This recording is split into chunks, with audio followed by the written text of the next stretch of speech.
আমাদের আজকের গল্পের নাম ফাঁদে পড়া বাঘ। গল্পটি শুনতে থাকুন, আর এই রকম আরও মজার মজার গল্প শুনতে অবশ্যই আমাদের চ্যানেল টুনি ওয়ার্ল্ড এআই সাবস্ক্রাইব করুন। আর হ্যাঁ, লাইক শেয়ার করতে ভুলবেন না। তাহলে চলুন গল্পটি শুরু করি।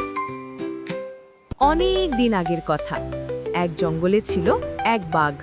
সে ছিল খুবই হিংস্র, আর সেই জঙ্গলের পাশেই ছিল এক ছোট্ট গ্রাম। সেই গ্রামটিতে এই বাঘ মাঝে মধ্যেই হানা দিত। গ্রামবাসী এই হিংস্র বাঘটিকে খুবই ভয় পেত।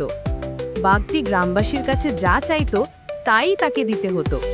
যদি তার কথা কেউ না শুনতো, তাহলে সে গ্রামটিকে লণ্ডভণ্ড করে দেওয়ার হুমকি দিত।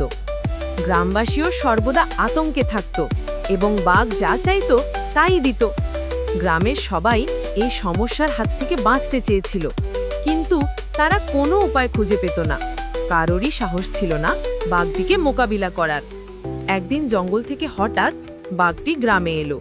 গ্রামের সবাই চুপ করে বাঘের ভয়ে এখানে সেখানে পালিয়ে গেল।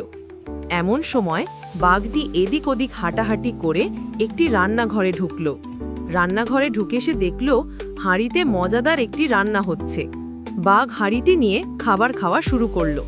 খাবার খেতে খেতে বাঘ হাঁড়ির ভেতর মাথা ঢুকিয়ে দিল এবং সব খাবার চেটে পুটে খেয়ে নিল। খাবারটি ছিল খুবই সুস্বাদু, কিন্তু হাঁড়ি থেকে যখন মাথা বের করতে গেল, তখন দেখল মাথা আর বেরোচ্ছে না। বাঘটি খুবই ভয় পেয়ে গেল। আতঙ্কে বাঘ এদিক ওদিক ছুটাছুটি শুরু করলো। বাঘের এই অবস্থা দেখে গ্রামবাসী হো হো করে হেসে উঠল, কিন্তু কেউই বাঘটিকে সাহায্য করতে এগিয়ে এলো না। গল্পটি এখানেই শেষ, কিন্তু এই গল্পটি আমাদের শেখায় লোভ আর অহংকার শেষ পর্যন্ত নিজেরই সর্বনাশ ডেকে আনে, আর যারা অন্যকে ভয় দেখায়, একদিন সেই ভয়েই তাদের ঘিরে ধরে।